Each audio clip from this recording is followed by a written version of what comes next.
And welcome back to the weekly tabletop RPG Roundtable Podcast, known as the Pod of Many Things. My name's Adderson, your resident friendly Furbolg wizard, and my co-host is Leon, my favourite half-orc bard, and he has brought one of his friends, Jack, with him today. How are you guys doing? You all right? Doing good. Everybody Doing say hi well, to Jack. Hello, guys. Okay. Thank you for having me, though. He's northern, in case you're wondering what the accent is. So, I don't have many northern friends. He doesn't like that. He doesn't like it when I call him northern. He doesn't think he's northern. But you know, for us southerners, everything north of Northampton is northern. hey, I went to university in Sheffield. I'm honorary. So, so Jack, me and you have never met, but Leon has been bigging you up all week.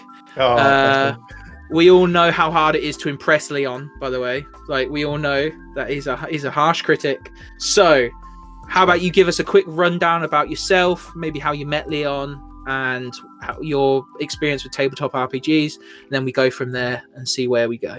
Well, to be honest, Leon was my first, well, I'm going to say first, technically my second, but you're my first real proper DM. I did play a couple of sessions before bumping into Leon online. Actually, it was a Facebook group I think we met on, and the sessions beforehand were just terrible. It was just like, oh, you're in a combat encounter, there are some goblins, there's no real motivation here, you've no idea what you're doing. And then I can't remember what module it is we ran first. What was it, Leon? Was it? It was Princes of the Apocalypse, which I have over there, but I'm not going to get it because I'm not wearing any clothes from the waist down. It was Princes of the Apocalypse, and basically we just happened on a really good group, and that's how I know Leon. But as for my background, I have a lot of experience in performing arts. I went to the Liverpool Institute of Performing Arts, studied sound engineering there. Nice. I've done a variety of different kinds of performance in my time. I'm a guitar player, piano player. I've also done a lot of musical theatre, which surprises a lot of people, especially given my dulcet Yorkshire tones. Doesn't exactly scream musicals. But yeah, I do have a background in performing and creative writing as well. I'm a big creative writer in my younger days. And basically, I am now DMing for Leon, as we went in to do Ghosts of Saltmarsh, and Leon was like, you know what, I'm not really feeling this. Do you fancy? So we basically ended up doing a bit of a deep dive into Curse of Strahd, but given that we'd all prepared to do a nautical campaign with Ghosts of Saltmarsh, we ended up having to take a huge nautical twist on Curse of Strahd, which is refreshing because Leon's DM'd it before, I've DM'd it before, and one of our players has DM'd it before, and a lot of people in the group presumably have a lot of knowledge of the module anyway. But yeah, that's basically history. Oh, and we met once in real life when he came up to my house in Liverpool and we played some D&D. And then he slept in my living room and I haven't seen him since. He's still there, we must do that again. You know, once COVID's over, we've got to do it again. Yeah. So I've now, got a Jack. much smaller house now. Oh yeah. So now, Jack, you may have heard us refer to ourselves and each other by avatars. Mm-hmm. So I'm a Furbolg wizard. Leon's our half-orc bard, and they're based on like us as people and like what we do on the podcast. So one of the things I want to kind of like start with is like a little icebreaker. Is we're going to say what we think your avatar would be, give our reasoning, and see if you agree. Is that cool with you? That's very cool. So, Leon, can you? You obviously know Jack better, so I think you should take the lead on this one. So, what do you think? Easy. He's obviously a bard, given his background in music and theatre and all that good jazz. And the guy is fucking good at everything, so I went for half elf. Simple. Oh man, Simple. you're very kind. Okay, fair enough. Do you agree with that? Do you agree with that, Jack? Do you think you're a half elf, or is there another race that you think encapsulates you better, or another class? To be honest, Leon and I had a little conversation about this beforehand, and he was like, "Just so you know, we're going to do this thing." And he said, "I've got my own ideas of what you might be," and I'm looking through the D&D Beyond class list and the race list, and I'm like, well, you know, I can't go human. That's just too boring. You know what I mean? And I'm looking at gnome, and I'm like, nah, man, I'm not that intelligent. And I'm looking at the half elf, like, yeah, this is kind of it. Bard was an easy choice, but then, well. I mean, I'll tell you what I picked afterwards, but like, what do you think I might be? I like the bard idea. The bard's really cool. I think by the sounds of things, it's very much bard because like sound and like drama and Winging you're it. already and you seem very confident on a microphone, so I'm gonna go with that. And then I by the sounds of things with sound engineering, I would have went something like half elf or like gnome, because I having tried to edit sound and music myself, I know that's hard work. I used to be in a band ages ago, and then when we tried to record stuff, I just wasn't good at it. Like, so yeah, I would have went with that. Is there anything that you think would suit you better? Before we do that, before we get to Jack, let's go a little bit further. What subclass would you say? What bard subclass?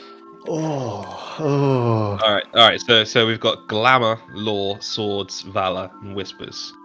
I'm gonna rule out swords and whispers. That leaves glamour, lore, and valor. Gonna take out valor. Yeah, it's got to be glamour, hasn't it? It's got to be. Yeah. Look at me!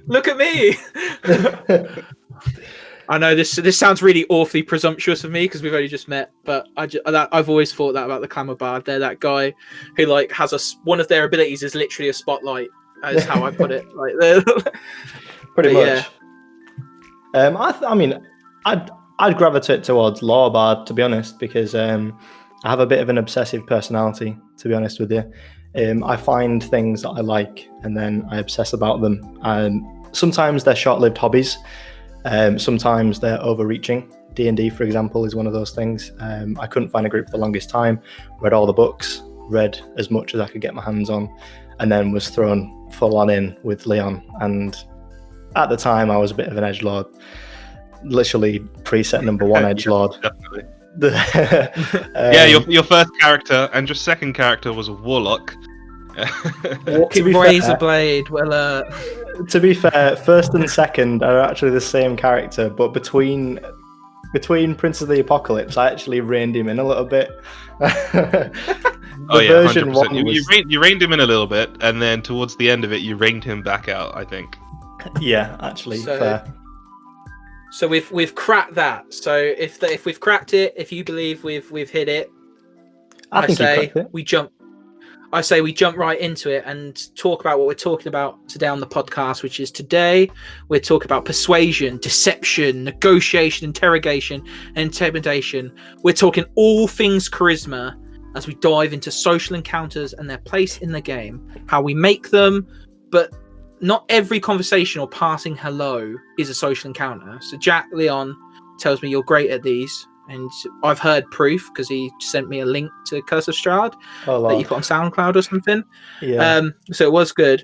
What is a social encounter in your eyes? And if you were to define what a social encounter is in your own words, what are you likely to say to someone who's just starting out? Well, I think a step back from that is, what is an encounter? You know what I mean? I think an encounter, really, there needs to be a problem and a way to solve it. And in terms of social encounters, well, that's just really what it is, isn't it? It's two parties that are coming together, and there is conflict and there is resolution. And if we're talking about the hag problem that we had, basically the party ended up stumbling across a windmill, and given character reasons, they burst in. Yeah, they burst in completely unprepared and uncovered a coven of hags, one of which was a grandmother, an incredibly powerful one. She had lair actions and everything. And it soon became apparent that they really weren't able to handle this with brawn. And the hag, of course, knew this. She knew full well that these guys were just unprepared. But we were level 3, I believe, at the time. You were level 3, yeah. Leon, you know about the windmill. Reddit is full of stories about the windmill. Like, don't go to the windmill. Like, yeah, I can't metagame. Of course, Leon knows, but his character doesn't. Yeah. When I ran the module, it was almost TPK. Only one player got out alive. I have to say that I did buff them. You know, in the module they don't have lair actions, and I think that made the fight itself anyway. But before I designed this situation, I sat down and I asked myself, what do these characters want? What do the hags want? What are their motivations? How do they relate to the world? And of course, in Curse of Strahd is the overarching big bad evil guy, and the hags are not native to this demiplane. And hags do have very tense social relationships with other powerful creatures. And essentially, if they are interacting with anything that they perceive below them, they are very unfair, they're very manipulative. If there's anything above them, then they are careful.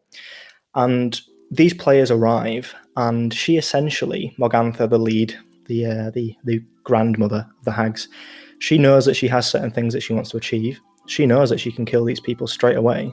She probably, I hadn't really thought about it, but she probably knew they were approaching anyway, let's be honest. So how can she get what she wants from this situation? Very easy. She lets them come in, she schools them, she uses her lair actions to keep them in there, and then she uses another lair action to lock them in there. And then once they're in there, she knows what they want. At the time, we had 2 children in there, which it was very clear they were malnourished. I think I said that a couple of them had some bite marks. Morally, the players then, they're like, okay, we need to, 1, get out of here, and we need to, 2, we're morally obliged to take these children. There's a problem right there. Morgantha, on the other side, she's got something that she wants. She doesn't like the fact that there's this big Strahd guy knocking around, making her do things. She was quite explicit, actually, in the session, that, she wasn't really a fan. So how do we get out of this situation? That's essentially how I look at social encounters. What do you want? What do I want? How is this likely to play out? What's your problem? What's my problem? What's our mutual solution? Well, do you agree with that that definition, that it's a problem that needs a solution via some sort of vocal interaction or verbal interaction, Leon, or do you think that there's more to it? It's an encounter, just like combat, but without drawing your sword or throwing a firebolt at somebody. I definitely agree that there has to be stakes for it to be an encounter. There has to be some sort of maneuver or something that's going to happen as a result. There has to be some sort of consequence, or like you said, resolution to it, for it to be a conversation or a social encounter, rather than it just being you talking to the shopkeeper, sort of thing. I wouldn't consider a shopkeeper an encounter if you're just going in to buy things. Maybe if that shopkeeper is the local bully and you're going in there to sort him out, that's a whole different type of thing. Yeah, but if you're just going in to buy there, I would probably just not even bother role playing that kind of thing. Or alternatively, like it could be an exploratory encounter where you're in the shop and then something related to the world happens. That antagonist in the town comes in and violently gets a bit of a discount and then leaves. There's a bit of intrigue. Do you remember Little Zoblob from Waterdeep? I do remember purple shop. Oh, Jesus Christ. That Amazing shot put encounter. me so on edge, genuinely, because I was so convinced that at this point there had been a lot of interactions with Asmodeus in shops, and I'm like, and he was like, there's this purple beholder that is, what was it, a taxidermy beholder or something? And I was it was a so stuffed convinced. beholder, an actual stuffed beholder. That's pretty funny. But yeah, so actually, I thought we'd debate a lot more about that, about what we thought the social encounter was, but it seems as though problem, talk about it, fix it, or make it worse is the or not, like make it worse or leave it as it was, is the general thing. So we've discussed what it means for something to be a social encounter. But now let's talk about what makes a good social encounter, now that we know what it is. How can I get my barbarian to stop long enough from caving in a guy's face in order to hear what they have to say? What makes a good social encounter, and how could we get our players invested in it enough that they play along? Leon, how about you take the floor first on this one? How about you tell us, how do you get people invested in your social encounters? What makes them good for you? And then we'll see if Jack agrees and I agree and stuff like that. One other things that I'm not good at is on the spot analysis. I need to sit down and think about this for a few minutes. So whilst I consider how I'm going to edit this out, let's go to Jack, because Jack actually has a barbarian in his party who isn't just going around smashing everything in the face. Although incidentally was responsible for smashing down the door of the windmill and walking straight in. But I mean, I think the answer to that question is really to know your players, because in our group, because I've played with Leon for quite a long time, and the group that we have, I know that we have a attitude which is heavily towards roleplay as well as enjoying the combat, I know that when I'm designing our encounters, I can try and put that moral problem in there, which is what I did with the hags. It's what I did with a couple of other situations that we've had. And by putting those difficult decisions in there, it gives them time to chew it over. But what if that's not my group? What if my group is somebody who really likes combat, doesn't really want to think about what that character does? I guess I could do one or two things. If you've got a group that's receptive to being given that kind of thing on the spot, like, oh, this is the guy that, beat up your dad in the street last week. Maybe that's an interesting way to raise the stakes. Or maybe a show of strength, putting the one thing that matters to them on the line, which is the value of their own life. It depends. Is it a show of strength? Is it a show of morality? Is it just, trying to throw the ball backwards and forwards? I think it depends on who you've got. And I think the greatest asset in designing a social encounter is to know, well, one, your party, and two, the characters that they're trying to portray as well. For example, with the barbarian in our group, oddly, he's a family man. He really misses his two children, and we're playing Curse of Strahd, of course. We're on a demi-plane. There is no way out. There, yeah. Yeah, exactly. You're stuck there. So he's got these two characters that he's heavily tied to, which we've not even seen in game. So I throw the opportunity, the knowledge that there are two children in a windmill. Leon's character had established using his divine sense there was something fiendish in there. Put two and two together, you're straight in there. That initiates the thing straight away. Then the other difficulty was, how do we get these kids out? And it was very clear that in this hag situation that there was an ever-present danger even if they did remove the children from the windmill, which morally puts him under the thumb, because some players in other situations might be like, well, as soon as we're at the windmill, we're out of range, and that's fine. But no, the moral pressure is what kept him motivated, kept him doing the things that he was doing all the way up until, unfortunately, the death of the children, which came by not paying attention to the fine print of Aegeas. That was a great moment. And as a result, that lingers. It's pronounced. I thought it was Geese. I've been pronouncing it Geese the whole time. Geas or Gaius, yeah. Ah, okay. Well, Gaius. It's Greek. I learned something today. We could all just be wrong. It's like sigil or sigil or whatever it's called. But it's that knowing. I want a sigil. It's that knowing of the character that essentially has enabled me to do that with Graham's character. It's just knowing what he wants to achieve with it, knowing what can make him tick. And oddly enough, actually, out of the whole party, he's the one who's given me the least backstory. So I don't even think it's dependent on backstory. I think it's dependent on being receptive to what your players are trying to do. Yeah, that's a really good way to look at it. Knowing what your players are trying to do, not necessarily what their lore is. What are they trying to do in that moment, and giving them almost like a crux. Is it a force of will situation, or is it a moral choice? There's like a crux to the encounter, like a core. I like that idea. I like that quite a lot. Leon, sorry, keep going, Jack. Well, I was just going to say, I think that it sometimes trumps our predetermined ideas of a character as well, because I have two friends right now who are playing paladins. One of them is on this panel, and the other one none of us have met apart from me. And my other friend plays it very much to what a paladin should be, what the tenants should be, how they should behave. Leon plays a paladin. Leon has the tenants. Leon, is clearly playing a devoted character, but the way that character develops isn't stuffed into that box.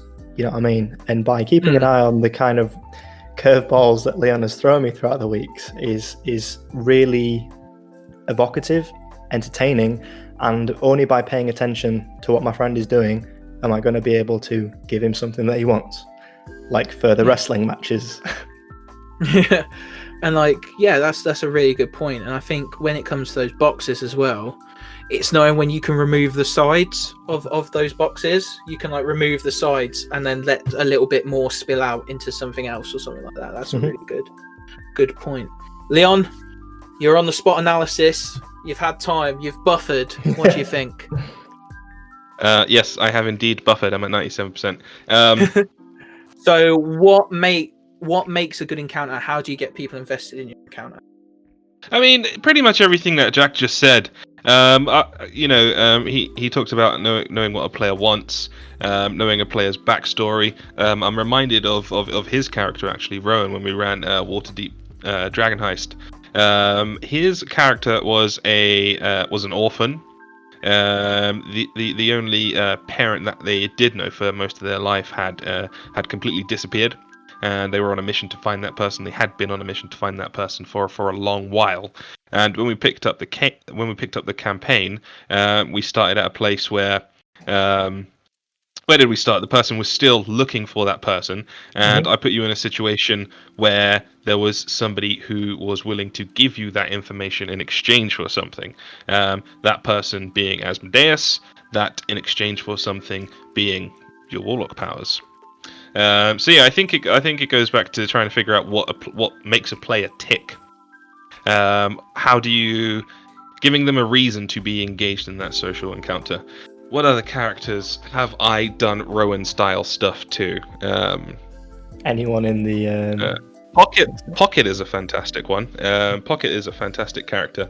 So Pocket's a halfling, and we did something similar with Jack's character. We started with Princes of the Apocalypse, and then we transferred the exact same character over to Waterdeep Dragon Heist.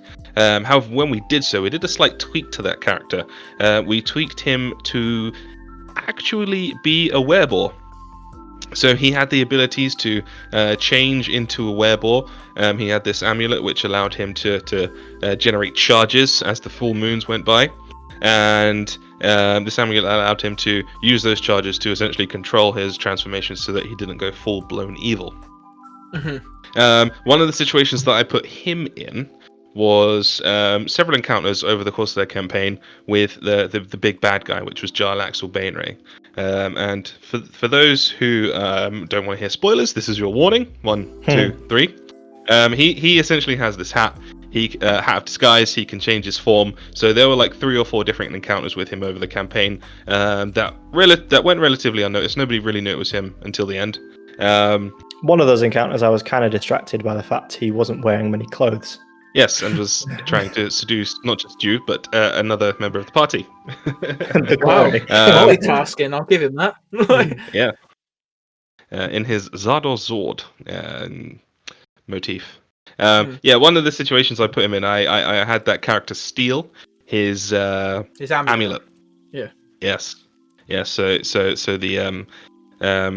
the danger there was that without his amulet, at the next full moon, he would change into a werebore, and he would have absolutely no control of it, and would probably go through a rampage through the city at the next full moon. So, time is of the essence. I think one of the great things about what you did there with Pocket and his lycanthropy was that Dave, as a player, is very hyper-aware of his impact on the other characters. He's got a background in LARP, yes. And straight away, the first thing that he's thinking is, right, how is this going to affect everybody else?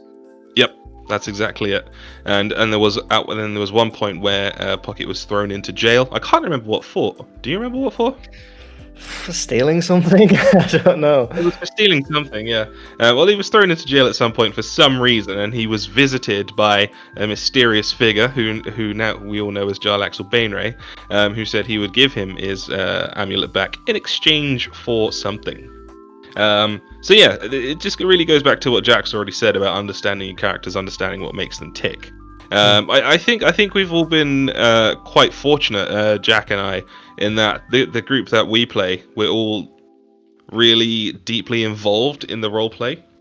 I don't want to speak for the whole group, but I think for our group, the games really excel in the social encounters. And whilst combat is fun, it's not the best part of the game for any of us. I think the social encounters are by far way more interesting than the combat, especially because of the type of group, and everybody seems to be on the same page with it. And the combat encounters are better when they've got those social stakes. They've got almost like context from those social encounters. That's exactly. Good, yeah. Yes. I mean, we've both been dabbling a little bit ourselves with action-oriented monsters and things like that to make the combat more interesting. But I think the thing that genuinely makes the combat more interesting is the stakes, and the stakes can come in a couple of different ways. But we're not here to talk about combat. We're here to talk about social stuff. But one of those ways is, those ties to the character's wants and needs and background and things like that, and that ties into both social and combat encounters. I think you guys are right in the form that there has to be stakes, and you have to know what your characters want. But I also think that remembering that everything has a finite limit is also a very good thing to build into your social encounters. Like a lot of people when they role play go to the extreme straight away, so they start by breaking the glass on the table and threatening someone, and knowing that's new D&D 101. Yeah, but I've been playing with people who've played for years, and they still do that because of the fact that they've been the forever DM, and I am just as guilty. Like when you forever DM, sometimes the energy builds up in you. Hang on. Yeah, let me bring this up now. I'm going to put you on the spot on the podcast. All right, Jack. All right, so we were playing Curse of Strahd. This was an in real life game before COVID broke out. We had just got to Barovia. I'm running it pretty much by the book, and they had just got to the tavern in Barovia. During which point they meet a guy called Ismark. What's his name? Ismark. Yeah. Ismark. There's no B. Bismarck is the ship that was sunk. Ismark invites him to his house. Yep. The conversation up until this point is cordial. He buys everybody a drink, says, "Come to my father's house. I want to talk to you." Mm-hmm. What does this motherfucker decide to do? What do you decide to do, Adderson? Hang on, I want context here. Like, you are like skewing the facts. So, obviously, Ismark tells us that his father's the guy who sends you the letter at the beginning of the campaign, right? Oh, so we've all DM'd Curse of Strahd. Is that? I've not DM'd it, no. But Adderson's played 2 sessions before COVID hit. Yeah, so he's told us that his dad was the guy who sent the letter. So we were all like, "Oh, this is great. We can talk to him, and like we can understand what's going on, and we can get more information." And then he's being like proper shady about everything. Bearing in mind as well, Leon has not told you that we have all just died, and for some reason this hag has come and like revived us, and some of us have like forever cold, some of us have fucking gills, one of us has no eyes, right? And my character Bolly, whose appearance is everything to him, he's a rock gnome artificer, appearance is everything, status, nothing is wrong with him, but he's really intelligent, so he knows that if there is something wrong with him, even if there's not something wrong with him, whatever's wrong with him must be fucking terrible because of the fact that so Bolly's pissed off because everybody's just unhelpful and everything's out to get him. So he was found on the shitter, basically being sick. Like that's how he got into Barovia. He was having a shit and they stole him. So Ismark, whatever his name is being really shady, and me and my wife play next to each other, and we look at each other and we go, "What's wrong with it?" And he goes, "Yeah, you can visit my dad's grave and talk to him."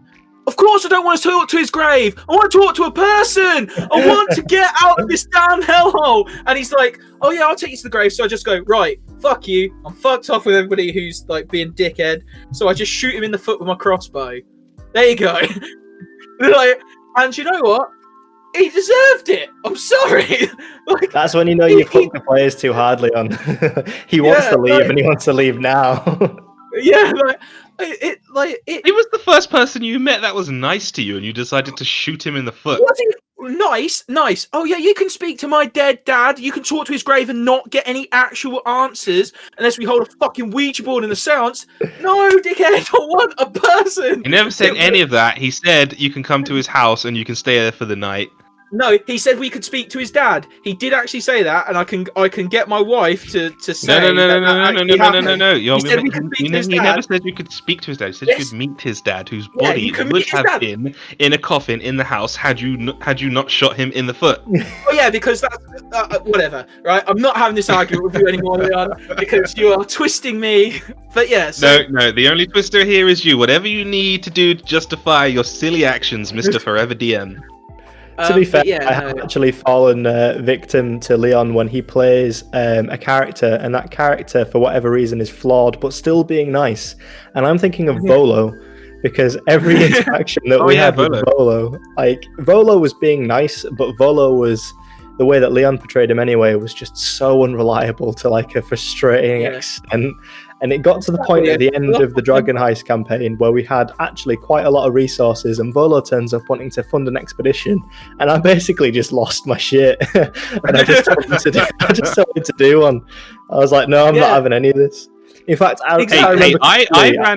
I ran Volo by the book. That was not me. That's how he's portrayed in the book. I know that's how he's portrayed in the book, but that's two of us, Leon, who have basically told two different, very different NPCs as well, in two very different settings, to go do one. So that's how annoying you are. No, I ran both of those NPCs by the book, man. That's all I can say.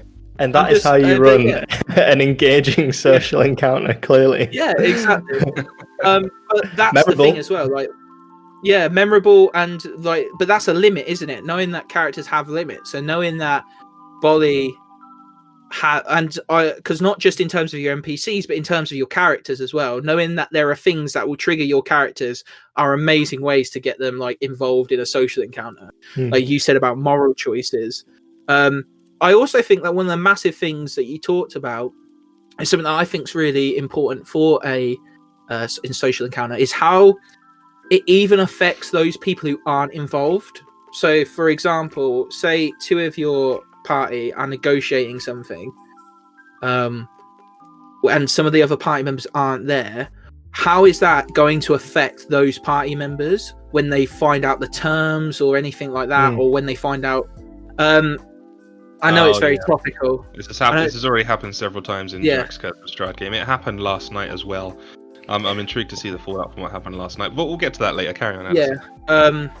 The way I think about it is, if any of you, it's very topical at the minute, but the musical Hamilton, there's a song called "The Room Where It Happened," which is about people not being where all the decisions are being made and being on like the outside, and then having all these things happen to them which they weren't a part of.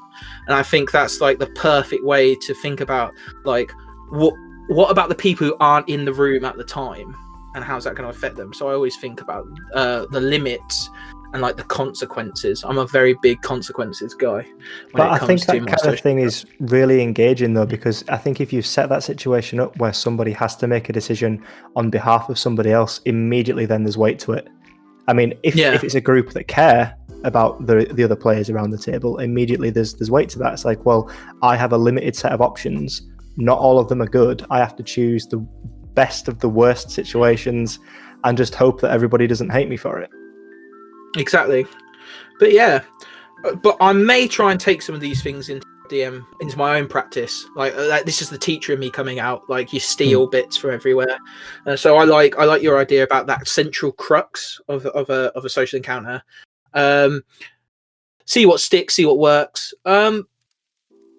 So what I want to talk about now is I want to talk about how you actually make that, because we've said about we make it in terms of like we think about this and we think about this, but pen to paper planning or whatever, what tips and tricks do we have that we could give people in terms of social encounters, for on the spot social encounters, social encounters that are coming up? How do you actually create them? How do you physically and imaginatively put them onto the table without just saying, I focus on this? What do you do?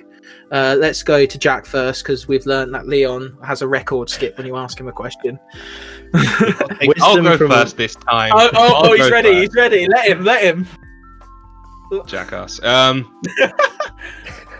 All right, what was the question? I joke. So there's a couple of ways to approach social encounters, and we've talked a lot about those very personal social encounters, but one thing that we've kind of glossed over is those spontaneous social encounters. For example, I've run a couple sessions over the past few weeks for a complete newbie group. What I'm doing is I'm running them through the very early missions of Princes of the Apocalypse. Nobody involved has ever played D&D before. They're all starting with level 1 characters. I've pre-generated them for them, and they're basically still in the learning phase, figuring out how D&D works and so on and so forth. one of the first things that they did, they just arrived in town. They wanted to go to a tavern. They were presented with 3 different types of tavern. You have the shit one, where all the thieves and the scoundrels and all that stuff. Best one is what you're trying to say. Yeah. where all those people hang out. Then you have the medium one with all the tradespeople, and then you have the fancy upper class one where everybody's sitting around eating their afternoon tea, yada yada yada. As you can imagine, they chose the best one in inverted commas. Most nicely cantina. That's the name for every single the bar cantina. like that. Yeah. They chose that one. I didn't plan anything for this one in particular because I didn't know what to expect. They went in. They had a chat with the barkeep. They're newbies, so they don't understand the term murder hoboing and just attacking people for the sake of it. So they went up to the bar. They purchased some drinks. They wanted to continue purchasing drinks and drinking drinks. So at some point, I made them do a con save to determine their drunkenness. Basically, a couple of them failed. They spent the rest of the evening getting rowdy and stuff in the bar, pissing off the locals, who I've already said were scoundrelish. And then at one point, one of the locals got fed up, got up, went over to them, and told them to just shut the fuck up and pipe down, or get the fuck out. Again, realizing the limits of what people will do. Yeah. And this is just completely off the cuff. I'm making this entire thing up as we go. There's no planning for any of this. But at one point, they're newbies. The wizard decides to pull out his dagger and stab this guy. Oh wow! And the wizard is a scrawny little elf.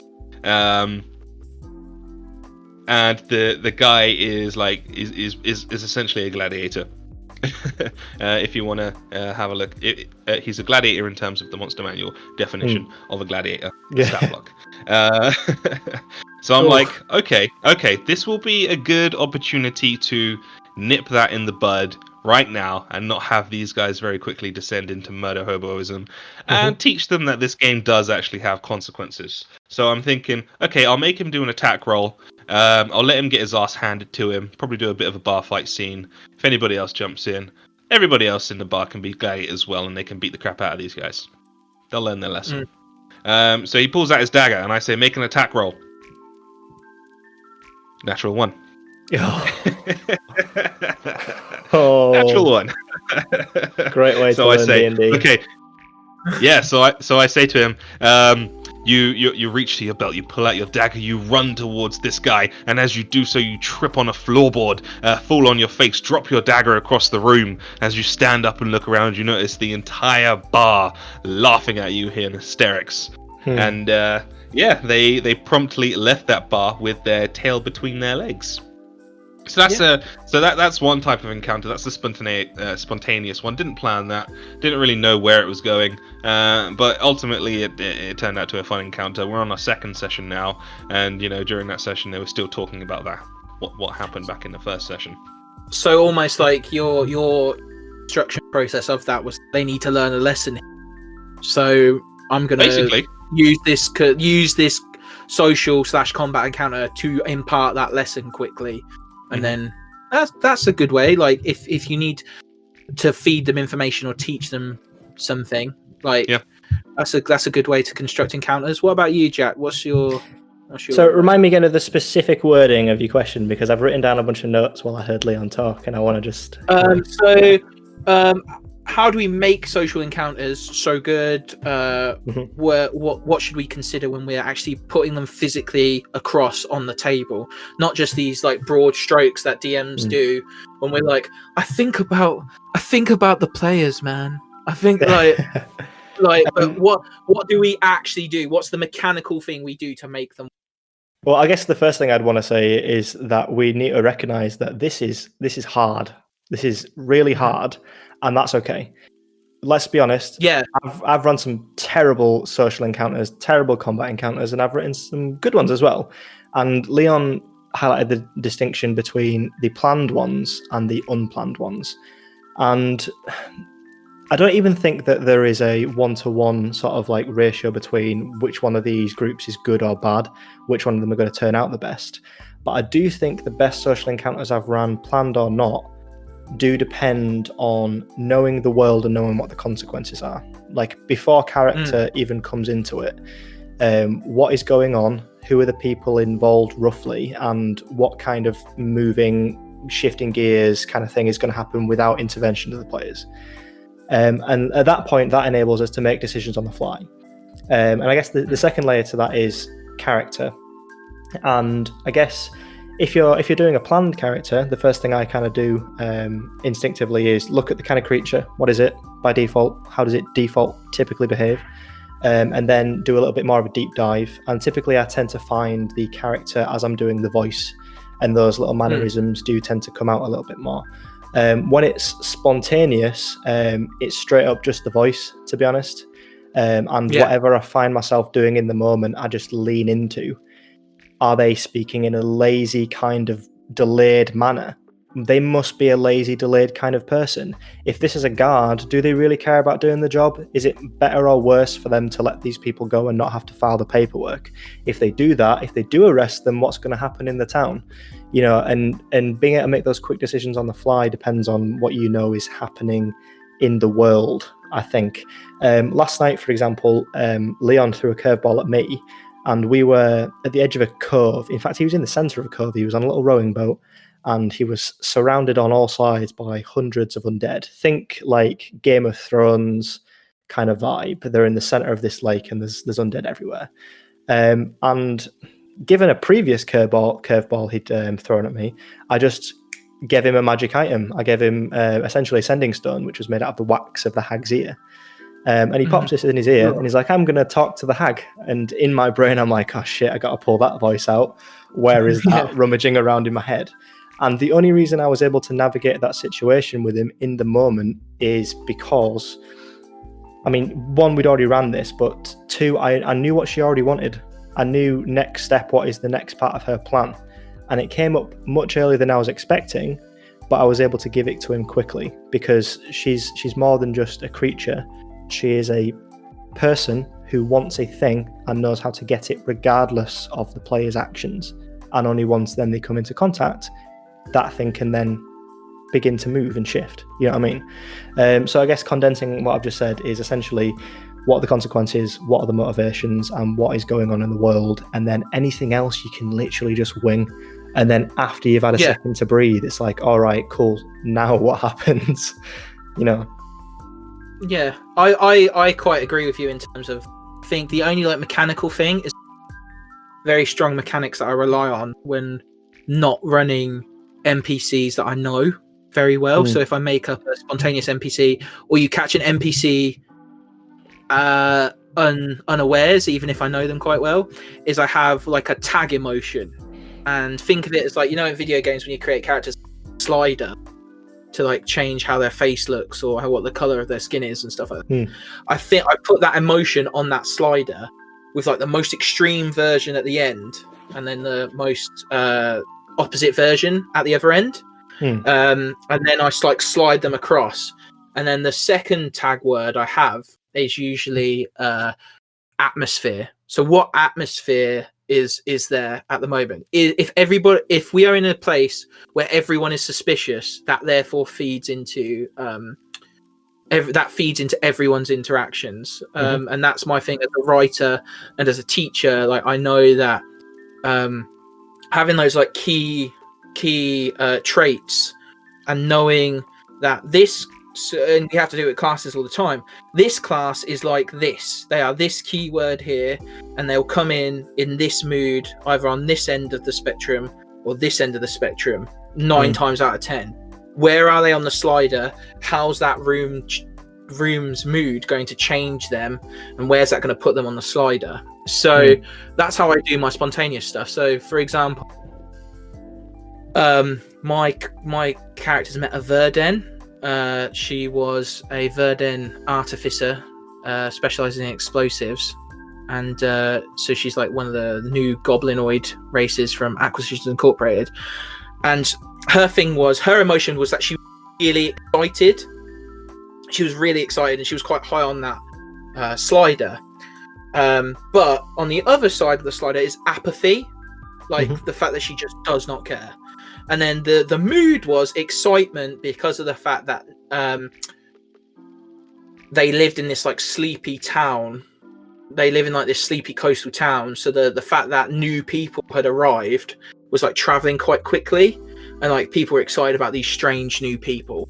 So that's the fact that she's really excited, and then that the mood is like what would it be, like curious. She's up there. Whereas if the mood had been like they'd just been recovering from a war, she'd be more apathetic because she's got bigger things on her mind. That's how I do spontaneous. In terms of because I can't do voices either, which really annoys me. Like genuinely, I've tried tricks that like voice actors do, like pressing down on my voice box. My voice is always like this, and I think consistency is a big one. Like you said, knowing their motivations, knowing them. Only 100%. only breaking that when, like I said, the characters catch them off guard or something. So I can give you a get out of jail free card if you want. I've never shared this, but I did it once. So we've all run that kind of social encounter before where it's really going bad and you can't hook the players and you're panicking. And worse when you're a person like me who does voices and those voices have, for whatever reason, are just coming out wrong. I actually did an in real life game where this was happening, and I had this idea of what was going to happen in this social encounter. We were in an inn, there were some NPCs that they knew, quite a lot, and for whatever reason, the hook that I had in my head just wasn't strong enough, and nobody really cared. And it was really awkward at the table because it's like Jack's voice is outright, not really sure what's going on. And then I was like, someone roll an insight check for me, and someone rolled quite high. Actually, no, I think it was sort of moderate. It must have been like between 10 to 15. I was like, there's something just not quite right. You get the feeling that they're just under quite a bit of pressure. And then I had the NPC say, can we just go upstairs and talk privately? And then they're like, oh, intrigue. Oh, nice. Oh, what is this? And we went upstairs, and there's heavy rainfall outside. I'm like, you can barely even hear anything that's going on downstairs. You can see a couple of people leave. And then you get into this hotel room, and then he locks the door and he turns around and he's a doppelganger. And I decided that because the voices were failing completely, because the social hook was failing completely, fuck it, let's just roll with it. You know what I mean? This isn't going the way that it should do. Sly, very sly. Yeah. But I think, that worked, and it worked really well. But I think the best part of that was that I accepted that what I wanted wasn't going to happen. And if I'd attempted to just sort of strangle it and push it and squeeze it out, we would have maybe got through it, but it wouldn't have been memorable. But accepting that anarchy, accepting that some things you just don't have control over, and that's fine, and winging it, and then, having to do the improv thing where it's like, yes, and okay, we're here now, then what happens? It gave that campaign an entirely different trajectory. And also, I've pulled as well, that sort of thing. That's you good. pulled it. I did it instead. I said that they found the body of the person they were actually supposed to be talking to. So it was an assassin who needed to meet them to find out what they knew about what this person knew, sort of thing. Kind of like that thing of they were going to feed him false information, or he was going to feed them false information. Sorry. So what he did, and it was really bad because, and I played it off because of the fact that it was supposed to be a woman, and obviously, again, I can't do voices, so I can't do a feminine voice. So I just went, she sounds really weird. And then they insight checked her, and it turned out to be a dude in drag. I was like, and they were like, oh my god, because the thing is, one of them had tried to already, but because he'd rolled so well on his deception check, it actually took them multiple goes to be at me to throw in context clues. I think he went to the toilet and he went to the wrong toilet at first. I see. He went to the men's toilet. So I get that. I get get out of jail. Fuck, it's not working. The other thing that with some of the things you were saying that I really liked about the slider, I was sitting there thinking, oh, Jack, you could really do to start involving some of this. What is their current emotional state? But then I realized that there is a huge difference between the way that I write social encounters for a campaign setting or a written campaign like Curse of Strahd, where you're given a lot of stuff and you can have very nuanced thoughts about character because someone else has done the legwork for you. And anytime I run a 100% homebrew campaign where I've got to write on an A4 sheet the name of a bunch of characters that I don't have the time to sit and practice, I don't have the time to think about, when I do that, I do actually write a couple of bullet points of what they're like. Like you say, are they apathetic? Are they charismatic? Are they sick of this town? Are they hugely conservative and very proud of the great traditions that we have here? You know what I mean? And then you're giving yourself just these improv cues where you're like, okay, this is what it is. This is how to drive it. And I guess, that's all well and good. And it's not really going to do anything unless the world has moving parts and there are hooks in the world and there are stakes in the world. But I certainly think those character choices and those character ideas sometimes inform the most creative and memorable moments because it pushes you into a trajectory that is less logical. It's emotional. You know what I mean? You're no longer going, you're no longer going, the paladin is lawful, he does this. You're going, the paladin is deeply troubled because this reflects his past and he's going to act against his own normal behavior. You know what I mean? It's nuance. It's moving in a trajectory that you don't expect when you're planning it.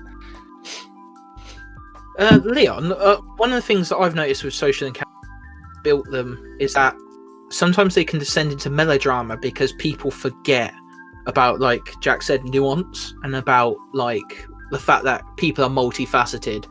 They forget that because they're like, we're in fantasy and everybody on fantasy turned up to 11 and like stuff like that.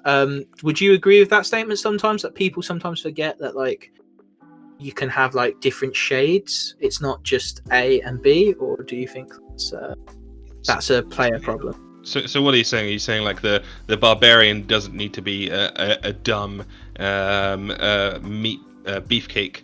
Sometimes he can just be a gentle giant, and the rogue doesn't need to be a little tea leaf. He can just be, a guy who's good at sneaking around and with a rapier. I would agree. Yeah. Sweet. Well, I'm definitely. Sorry, I was just going to say, I think you really just hit on one of the interesting things that actually happened with Leon's character recently, because Leon wasn't really enjoying the character that he was playing in my game until he gave himself some of these curveballs and some of these behaviors that are against the grain and were against his expectations of what he was doing. And it's boring, man. You're basically a Boy Scout, and it gets very boring very quickly. Let's do the good thing. Let's save all the people. You can't do that. You can't do that in Barovia. You just can't. You need to. If you're gonna play in Curse of Strahd in Barovia, you need to consider that the whole world is kind of dark. Yeah, you have to look at the grey areas. I kind of did the same thing with half orc I had. Everybody, again, I think we talked about, Leon, that this is the sleeper combo that nobody's realizing exists. But the half orc combo that I did was basically whenever he used flurry of blows, I flavored it so that it was him like tapping into that primal like savagery that he's been working hard to temper out through his training. So like you'd see him, his weapon of choice was a tomahawk. He'd throw that, jump over somewhere, and then they'd watch him like beat someone almost to death, and then they'd be like, "Are you done?" And then he'd like snap out of it and be like, "Oh yeah, sure, I am." Like, and he'd be like really soft spoken, like, because that's who he was. He was like, "Yeah, you can do that if you want." Like, Real people are full of contradictions, man. Yeah, you know what I mean? Exactly. And I think that's something that we need to. I think that's something and like with the slider, that's why I like the slider analogy, because it gives you that contradiction straight up. Like, it gives you those opposites, and it gives you that. So, give your NPC some nuance, guys, because it can be harder to hold a debate or a conversation than it is to puppet 15 angry murderous goblins, but it can be more rewarding. Well, I think so anyway. Sometimes I genuinely think that I could pilot a whole combat bat encounter with like realistic tactics, and sometimes that is easier to me than getting, because you've always got that one player who you're like, and they just go, yeah, no. Like, it's because the next step is logically correct rather than the next step being emotionally difficult. You know what I mean? Yeah. I like that. So, can I want to go back to something Jack said a couple of minutes ago about planning social encounters being hard. Yeah. And I absolutely agree. Planning social encounters is incredibly hard. And, for the 6 people that actually are going to listen to this, and who are actually going to sit down and plan a social encounter, of which of those 6 there'll probably be 2. When you're doing this, you're going to try a few things. And a lot of those things are going to fall incredibly flat. You're going to have these grandiose ideas in your head of how amazing this is going to be and how it's going to affect your players. But sometimes that's not going to happen. I remember this one time, I think I discussed this with you at the time, actually, when I was planning it, Jack. We were in Avernus, and I wanted to put in this encounter. So at the start of the campaign, I asked my characters to give me their 3 biggest fears. And what I wanted to do, I wanted to do this crazy encounter where the players go into this place, they encounter all 3 of their fears, and they come out of it no longer restricted by those fears. Because in Avernus, things play with you. You encounter your fears, you're going to get frightened and run away and stuff like that. You're in hell. You're in hell, essentially, yeah. So I wanted to do this encounter where players could face those fears. And I spent a week planning this session, and I thought it was going to go amazing. I had 3 individual scenes for each character that we would go through, and there would be a series of skill checks to determine what happened in each of those scenes. And I thought it was going to be amazing. It wasn't. It came across incredibly cheesy, and it did not play out at all as I intended in my head, as I envisioned it. So yeah, play around with things like this. Even if it sounds like a great idea and then you do it and it doesn't work, don't let it disparage you from trying something else another time. And another instance in Avernus, which was completely the opposite. And this goes back to not planning a social encounter, but just making it up off the top of your head. There's this one section where you're at this fort, which is overseen by a powerful being. And this powerful being has like a bunch of fiendish gnomes, and I can't remember what they're called. Red caps, yes. Red caps are fey.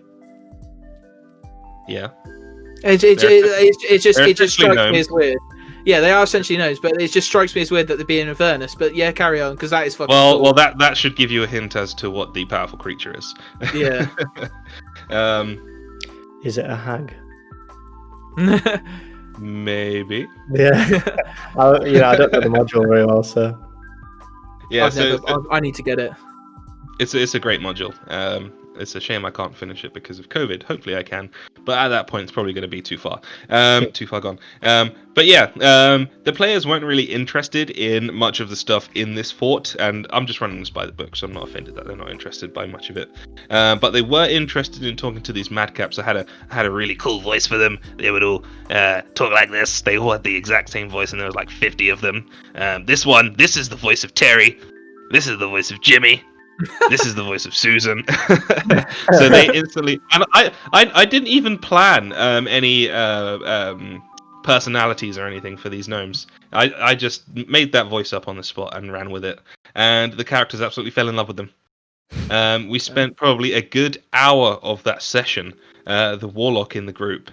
One of the red caps had his toes stolen by They cut through those boots that they've got on. Jesus. Yeah, by some of the hags familiars, which were taking the form of I want to say crows or ravens. Mm-hmm. And the warlock used her minor illusion to convince the red caps that she could regrow their toes. And this was all the players just making this up. The only thing I was doing was facilitating it and deciding on the skills checks, and they succeeded on convincing all of these 50 redcaps that the toe witch could grow back some toes. Yeah, and they absolutely loved it. So yeah, you can spend hours planning a fantastic social encounter, but it's sometimes the spontaneous ones that are usually the most memorable and most fun for the players. So just experiment. In the moment, just try out a voice. Make it up if you have to. You're probably going to have to anyway because you're making it up on the spot. But yeah, you never know what's going to land. You never know what's going to land when you plan these grandiose adventures. And I know you said the other day to me, Jack, that you felt something in one of our sessions for flat. Quite it's just something that happens. Yeah, you're not going to know what's going to work and what's not until you actually try it. I have I to do say think though that's that, a good point. You go first, Jack, and then I'll. well, no, finish mate, up. you go for it. I was going to say, like, that's a really good point that you bring up, Leon, about the whole like let your players feed as well. Like, take what your players are doing and running with it and facilitate it rather than control. There's a very big difference between facilitating and controlling something. So I think that's a really good. If you're a DM, don't be afraid to go, okay, here's the lay of the off you go, sort of thing. Like, you don't have to be at the reins all the time. Yeah, the key is, and what Jack just said a few minutes ago, is to make sure you understand your characters, make sure you understand the locations, make sure you understand the NPCs, and sometimes it's just putting all those things in a blender and seeing what the result is. Leon, when you prep a written adventure, like prior to session 1, do you read the whole thing? Do you? All he's ever said is read the book cover to cover, like to us, like read the module. Read the module. It's like This is a precursor to me hyping you up, so I just wanted to make sure what I'm saying was correct. When I started Prince of the Apocalypse, I did not. Waterdeep. Oh, you're a liar! You fraud! You've been turning all this time. Hey, that was my first ever campaign. Okay, lessons were learned from that. But yeah, with Prince of the Apocalypse, I didn't. Probably should have. Waterdeep, Dragon Heist, yes. Curse of Strahd, yes. And the other one, which was Descent into Avernus, yes. Because one of the things I was going to say is on the back of what you just said there about planning, not planning. Part of the reason I said this is hard is because it is, and also to temper expectation. And I don't want anyone to think that what I think is that you have to put a lot of planning and thought into these things. I think thought is important, but one of the things that Leon does very, very well is off the cuff. And clearly that's because he understands the broad strokes. He knows generally what's going on in the world, generally what the player's trying to do, and the rest of that just depends on what people are doing at his table. He's receptive to what we try to do, and he's quick on his feet, and that is what makes all of the most memorable moments in sessions I've played with him as DM memorable, because he's quick and he throws the ball back really quickly. You give him it and he throws it back. And if it's interesting, then it'll stick. And if it's not interesting, then that's fine. He'll move on to the next thing. Because I suppose with a lack of, in as much love as I can give this, with a lack of planning comes a lack of holding on to something. If it's not working, you are much freer to drop something than I am, because I might have got really emotionally invested in something. And, I've been spending a couple of days really wrapping this around my own head. You can just move on to the next beat really, really quickly, much better than I can. And I think that's one of the things that I'm trying to learn from you as a DM is, it's okay to just go off the cuff, because it's going to be memorable, it's going to be fun. And if it's not, you're not going to remember, because we fucking binned that bit. You know what I mean? We just kept going. No. Like, when you're talking about the red caps then, like no one would have known that people were going to hang on to those red caps, but you're like, all right, we're here now. We might as well give them a gritty, for some reason, slightly Australian voice and give them a fixation on toes. Who writes that? Nobody writes that. It just happens. No. So like Leon said, I hope that whoever's listening does take this on board and sees what we've said, or hears what we've said, and goes, right, I'm going to take a bit of that, I take a bit of that, and see how it goes. Don't get too hung up if our style doesn't work. It's about you using our style as a springboard to find your own. Is the best way I think I can think about it. Because how I do things won't work for Jack, and how Jack does things for me. So yeah, I like that. So if you have any questions, I'd like to try one time. I would love to just, it may sound a little bit crazy, do an entire session off the cuff. No planning, no preparation. The only preparation is players bringing their characters to the table, and just make it up off the cuff. I think I might do that on our side project, Jack. That'd be really interesting. Especially if, I think it might be really quick in real life if you've got the book next year and you're good at reading stat blocks, and you're like, right, flick through. What have we got? Yeah, just the monster manual. Everything else, locations, NPCs, just make them up on the spot and see where it goes. And the great thing about someone who's done that. Speaking as someone who's done that, it is stressful, especially. But I do it in the context of I have up to 10 teenagers like around me, hoping for something epic to happen. So yeah, if you know stat blocks really well. In that short-term context, though, it's really good because there's no pressure to have a really long-lasting campaign on just flicking through the monster manual and going, oh, A is for Aboleth. Yeah. Yeah, just open it up to a random page. Like, for example, right now, I'm just sitting in my room. There's various things around me. So let's just try something off the cuff. He's going to try Usual Suspects, isn't he? He's going to do a Usual Suspects. Leon, tell me when to stop. If you haven't seen that movie. Tell me when to stop. Go on, tell me when to stop. All right, okay. Stop. Okay. We're in Giants. Pick a number between 1 and 4. 3. Oh. Yeah, 3. Let's go 3. Frost Giant. Okay, Frost Giant. We've got an adventure with some Frost Giants. Yeah. Frost Giants. Adderson, you got a dice there. Yeah, I do. Roll me a d20, please. What are we playing? What is going on? I don't know. I'm making it up as I go. This is now a live play podcast. 19. 19. Yeah. Okay. All right. So Frost Giants, you are 2 level 19 adventurers. I cast banishment. Fuck it. I'm out. You are a couple of level 19 adventurers who are winding down after a successful mission in the region of Zwing. Zwing. Zwing, yes. You're nestled down around a table, nursing a couple of beverages in the Tavern of Long Johnson.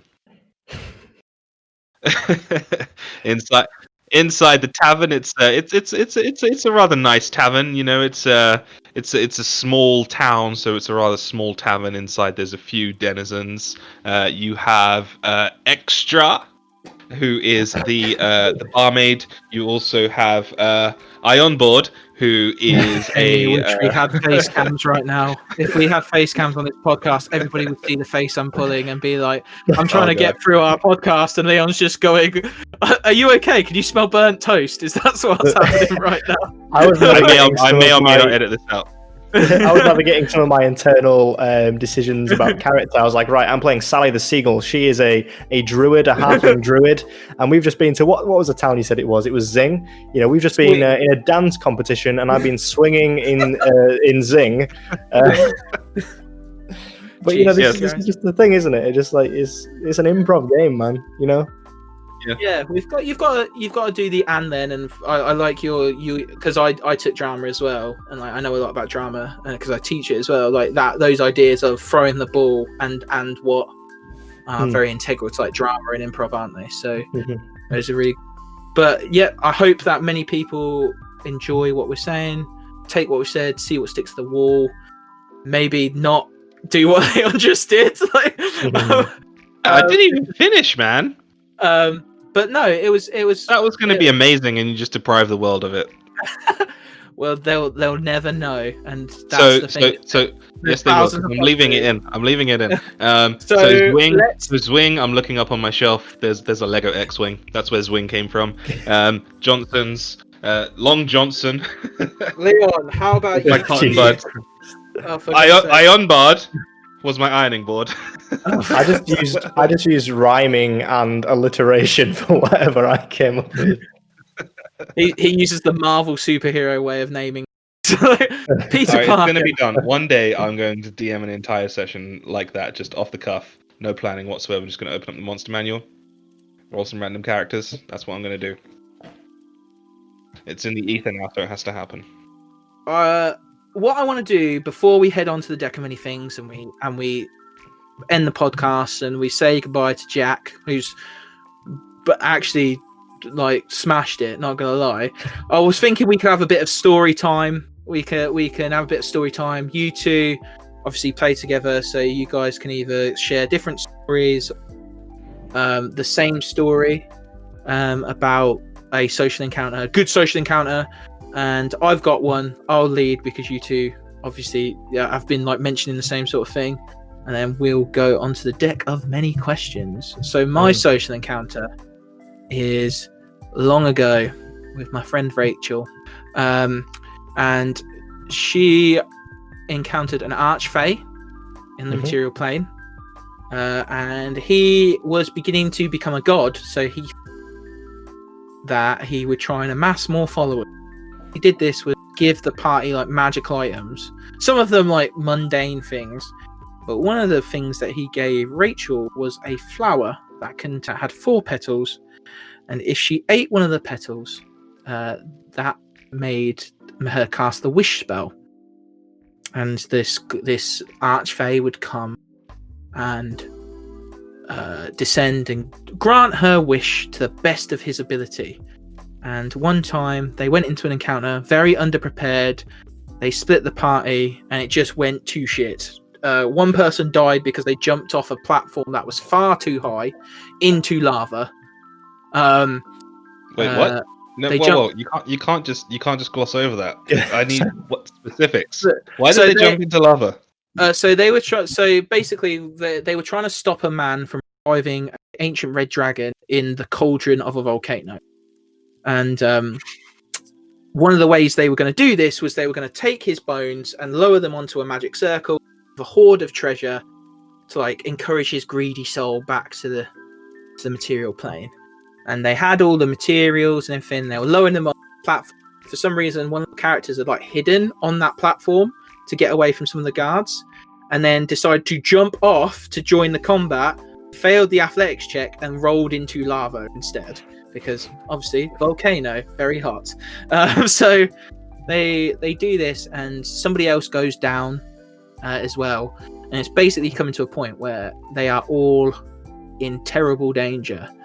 And so she eats one of the petals, and this entity comes down, and he's like, and basically I kick everybody else out, stop time in this combat, and have this very long negotiation with this archfey.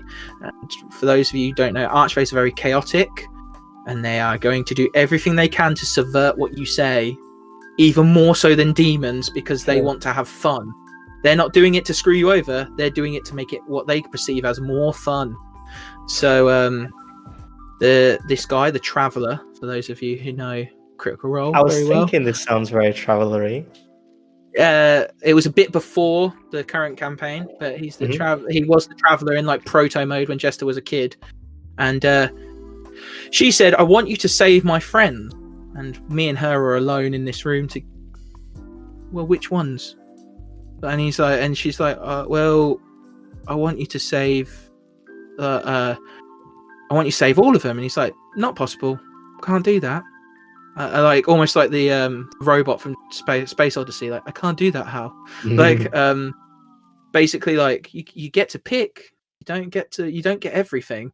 And like, because she was so flustered, it made that encounter so good because of the fact that I was like putting pressure on from this like really powerful entity, and she was like, yeah, just revive the ones who are dead. So she revived the ones who were dead, which included Bloodhunter, Paladin, Rogue, were all dead. Paladin was a paladin of the Raven Queen, so death is pretty sacred. Like you don't mess with like the line of like being dead and not being dead. So in reviving them, they finished the combat encounter, but for the rest of the combat encounter, the paladin has no powers because of the fact that the Traveller is like stepped in front of the Raven Queen, and she's like pissed off about it. So she just goes, yeah, no, like you meddled with something that I didn't want you to meddle with. And then that encounter then led to like, then spiraled into this thing of like, negotiating with him to not do stupid stuff to earn the Raven Queen's approval. It was just a really good way of like having a one-on-one, like almost duel of wills, because I did play it off very combative, like, so it's like a duel of wills, and I always remember how good that was, with like the whose will's going to come out on top and who's going to get what they want. And he got what he wanted because he was like, this is hilarious, now your cleric, your paladin now hates everybody who's alive because like you've taken something really important away from him, and now he's going to go kill everybody. And he did. He went full Oathbreaker.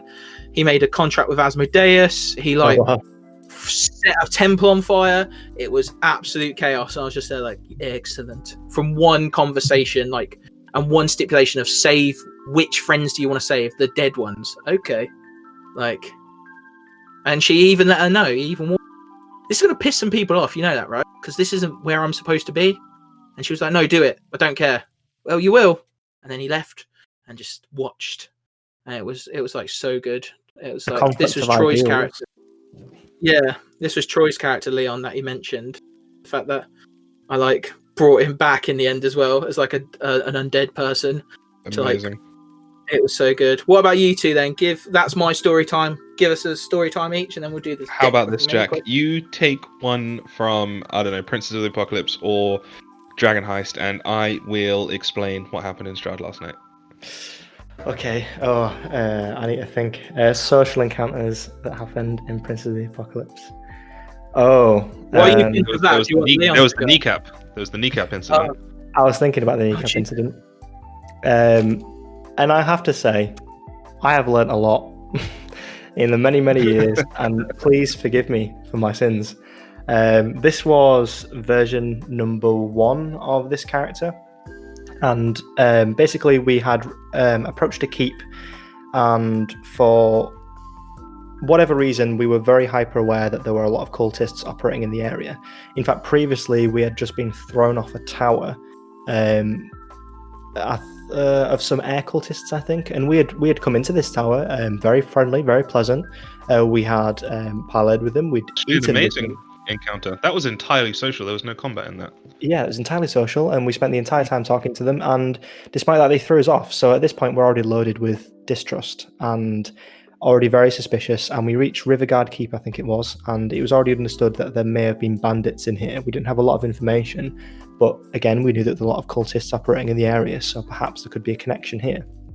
And already we have just come close to death. We were literally saved by Samara Cochra that saw us falling and saved our skins.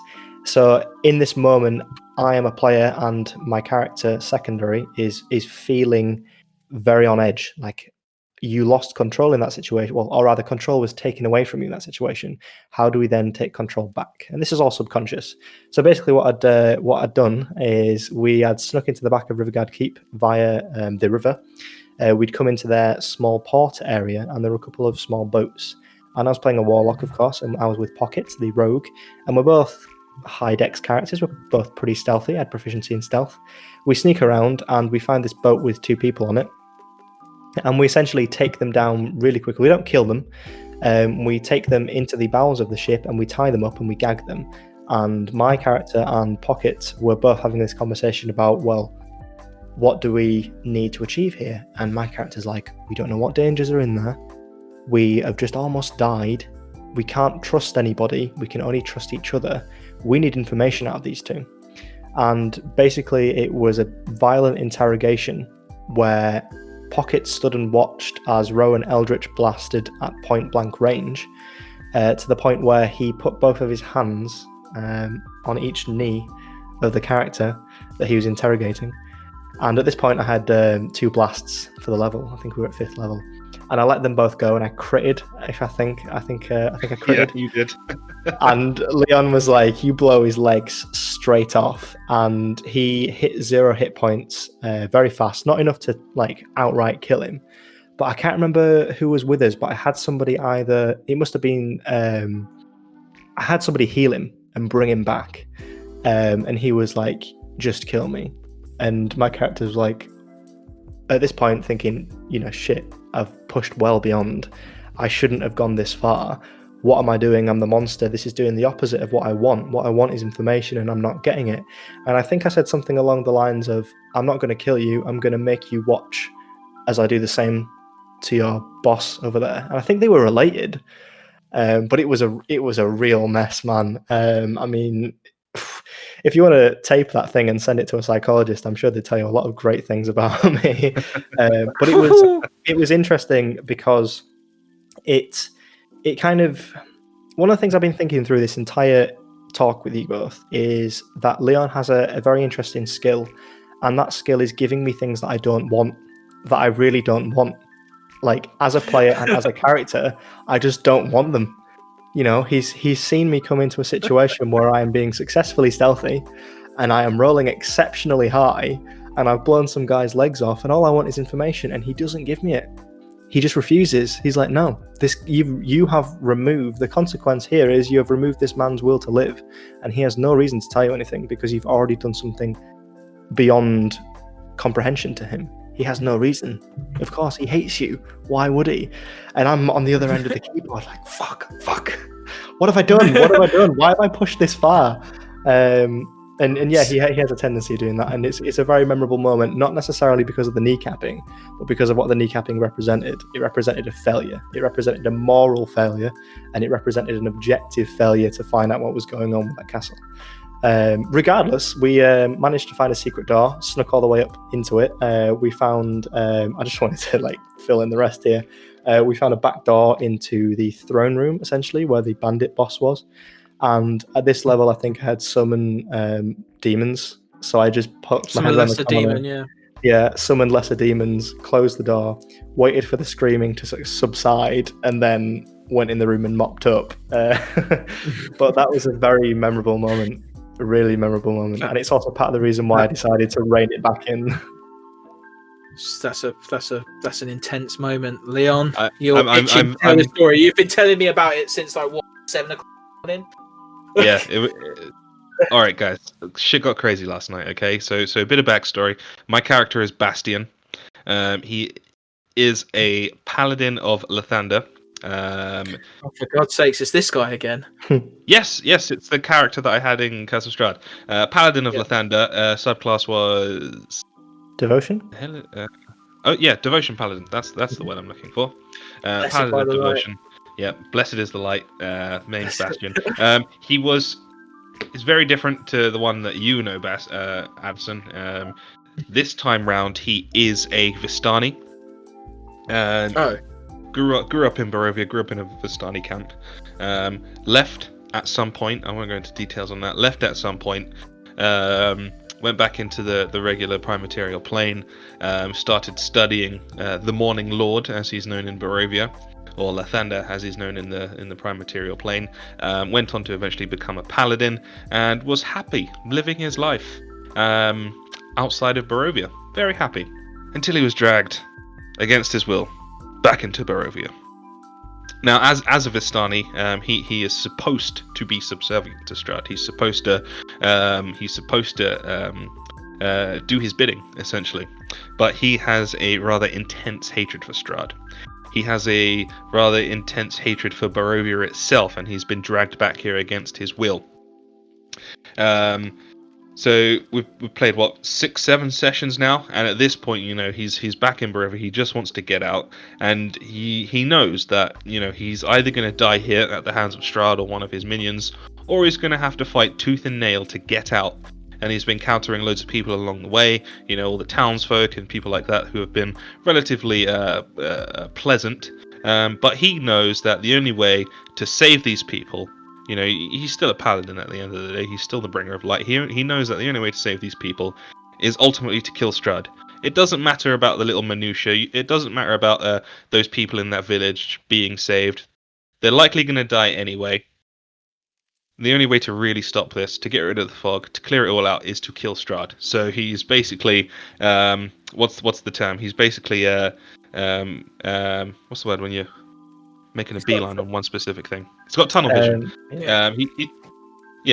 It's one track mind. Like a bit of vendetta, yeah. Yeah, that's his only focus. His only focus is killing Strahd. Now, there's no spoilers here because none of this is in the book. But we are on the way to a huge Lake Barovia, to find some secrets. We don't know what form these secrets take. We don't know what we're looking for. All we know is that we're there to find secrets. We get to the lake. We find a few ships. On the ships there are loads of these intricate carvings of tentacles, which Adderson should raise some suspicions on your end. But these are different tentacles. All of the different carvings, they're all different. I think I'm describing that correctly, Jack. Yeah, you basically did. You found a dead shipyard that people had abandoned for whatever reason, and in one of the semi-submerged ships, you found some erratic scrawlings on the walls. Lots of waves that just sort of coalesced into each other, and the only prevailing theme was tentacles and sea creatures that took different forms, but it was the only, theme throughout. Mm-hmm. Doesn't sound like the accuracy at all. Yeah, we have a look around these ships, but we can't really find anything. But we do have a clue, and we know that the secrets are below the surface. So I pull out my little magical coin, throw it into the water, it turns into a boat, and we head out into the middle of the lake. Once we get to the middle of the lake, we quickly realize that there is a cave under the lake. So a couple of other players go down to investigate while we stay up on the boat. Whilst we are up on the boat, we are quickly visited by hundreds and hundreds of zombies, led by the enigmatic Strahd himself, who very quickly forces us out of the boat. A whirlpool appears out of nowhere. I get struck by lightning, and we get sucked down into this cave and join up with the other players.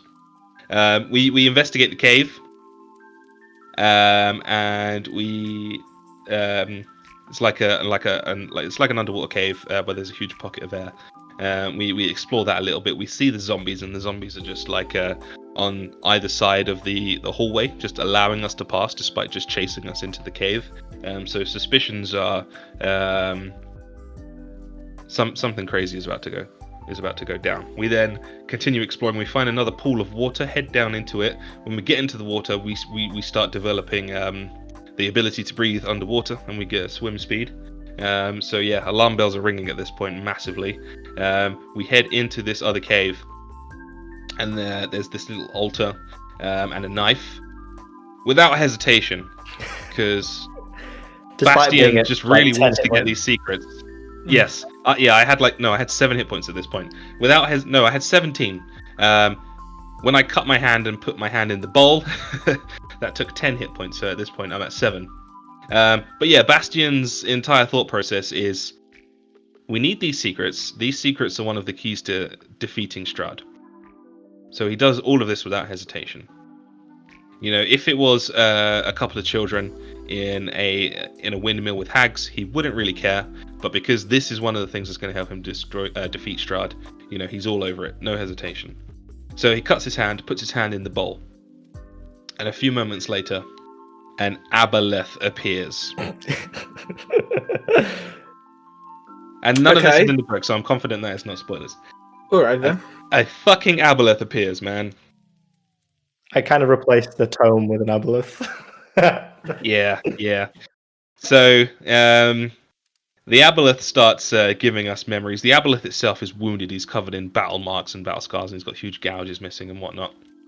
So he tells us to go into this little inky black pool, and we do so, and we start getting these images of all of these secrets of Strahd and loads of history beamed into our minds. Good twist on the tome, by the way. That's a really cool thing. Yeah. It's a living person. It's not a book. That's cool. Yeah, it's amazing. So as we're getting these memories beamed into our minds, the aboleth is actually using it to heal himself. He's siphoning energy from. He's not really siphoning energy from us, but it's healing him. And the moment it stops healing, the aboleth decides to attack.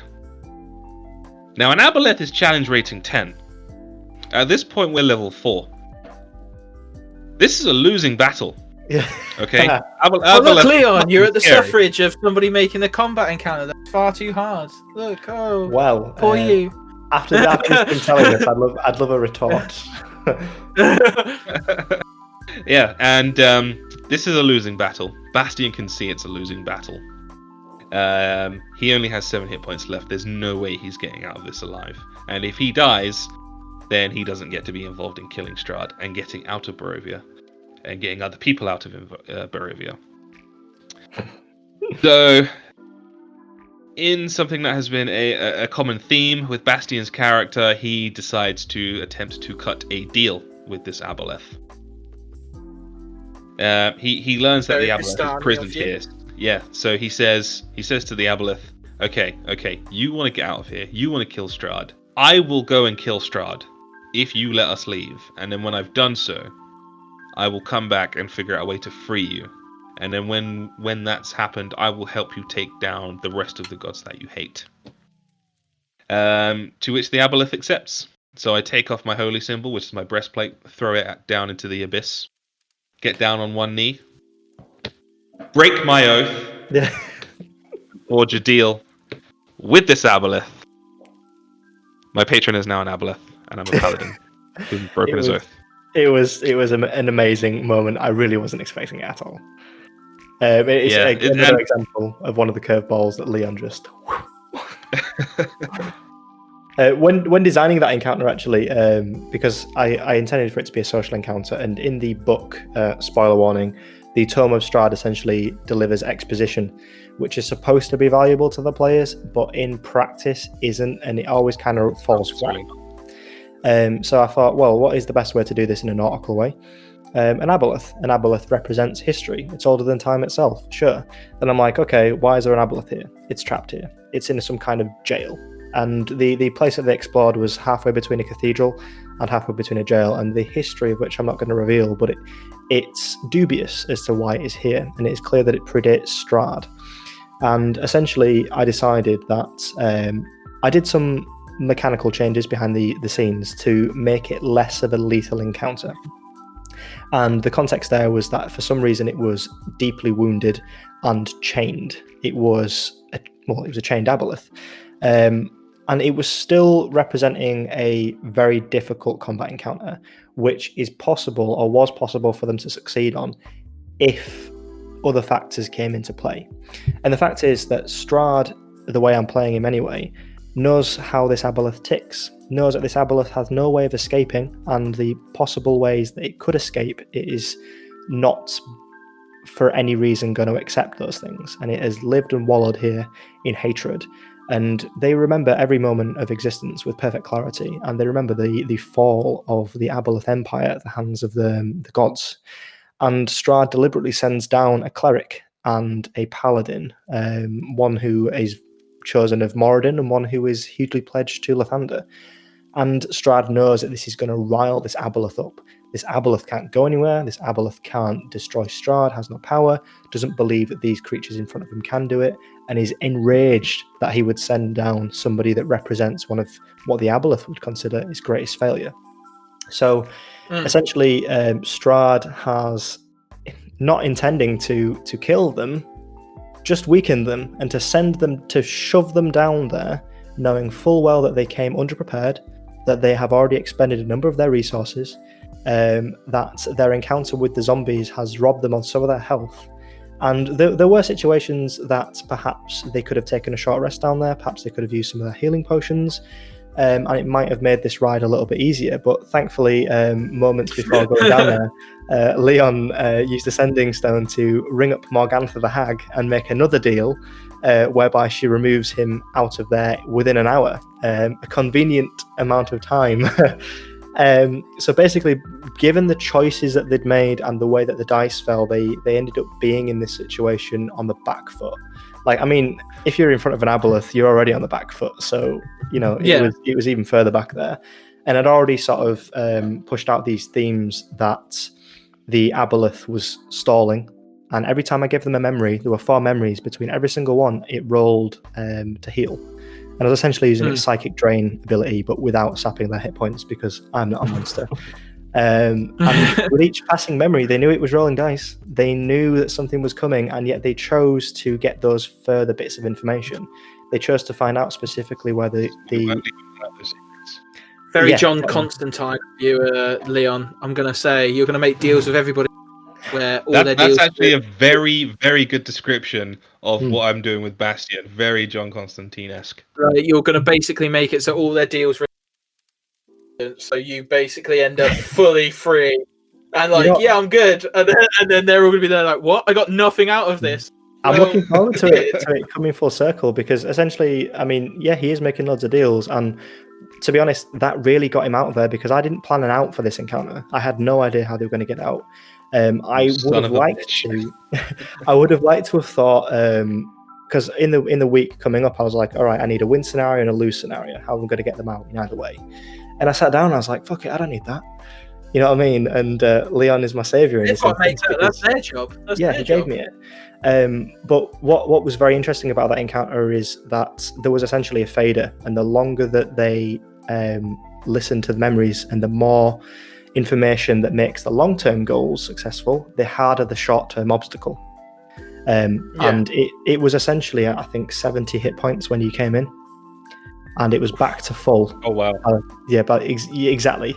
You could have taken it. You really could have. I mean, especially you had a healing potion on you. I don't think we could. Bastion doesn't. I mean, I suppose Bastion depending on the we rules. went in there.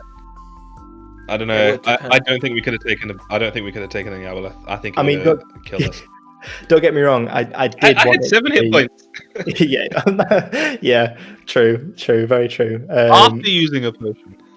Yeah, very true.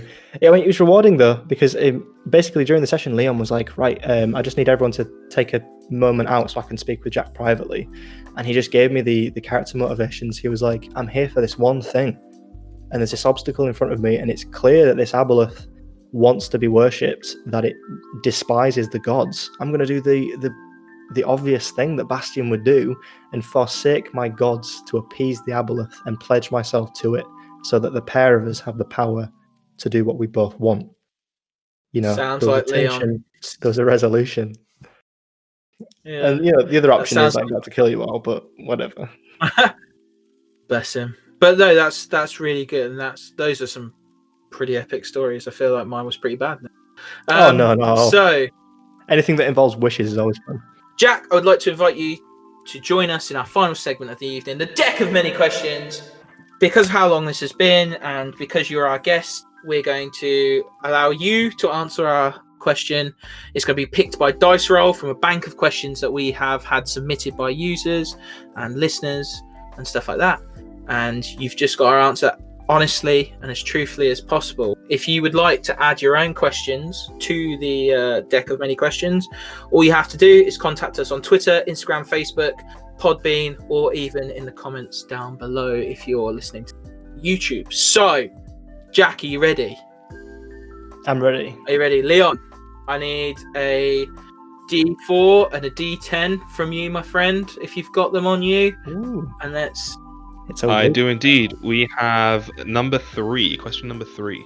So, question number 3 is as follows. Is it bad for DMs to pick/choose their players? Is it bad for DMs to pick and choose their players? Leon has answered this question before, but we would be very grateful for you to give us your take. I don't think so, as long as it's not coming from a poisonous place. I think people want different things from the game, and that's okay. And if you are at a table where people want something that is different to you and that is getting in the way of your enjoyment, then you should leave, and that's okay. And equally, if you want to start playing a game and you're interested in it being a certain way, you're interested in something that's heavy in RP or something that's heavy in combat, and you know other people that are like-minded, then that is okay to pick those people. However, I do think one of the great things about the game, and I think knowing Leon is a testament to this, it brings people together who otherwise wouldn't meet, who otherwise wouldn't play with each other. And you can learn a lot from each other. And sometimes it does take a little bit of a while to get into the swing of things and understand where each other are coming from.